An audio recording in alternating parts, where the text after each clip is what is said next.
गुड़िया को माँ की याद आती थी। उसे हर रोज उसकी माँ की गोद में सुलाने की तरह लगता था। पर उसकी यह खुशियाँ एक दिन भटक गई। गुड़िया की माँ को एक दिन दुकान से लौटते समय एक दुर्घटना का शिकार हो गई। उसकी छोटी सी गुड़िया बस उसकी माँ के गोद में ही बच गई। अब गुड़िया की जिंदगी में अकेलापन का साया छाया रहा। उसने दिन रात अपनी माँ की यादों में बिताने लगा, पर कुछ भरोसेमंद नहीं मिला। एक रात बारिश की बूंदों ने गुड़िया को एक नई उम्मीद दी। उसने अपनी माँ की तस्वीर को गोद में स्थान दिया और रात भर उसके साथ रोया। दिन की पहली किरणों के साथ एक चमकीली चीज गुड़िया की आंखों में पड़ी।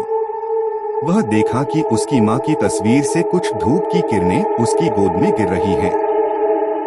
धीरे धीरे गुड़िया के चेहरे पर मुस्कान आई। वह महसूस करने लगी कि उसकी माँ उसके पास हैं, उसके साथ हैं।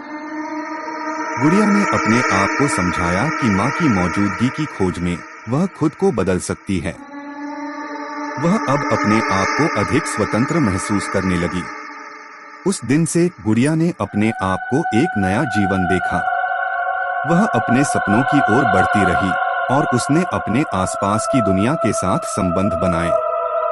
गुड़िया का सफर सिर्फ उसकी माँ की यादों की खोज से शुरू हुआ था, पर उसने जीवन को पूरी तरह से नया रंग दिया। उसने सीखा कि हर मुश्किल के पीछे कुछ नया और अच्छा हो सकता है। गुड़िया अब अपने सपनों को पूरा करने के लिए तैयार थी और उसकी माँ की यादें उसे उसके लक्ष्य की ओर बढ़ा रही थीं।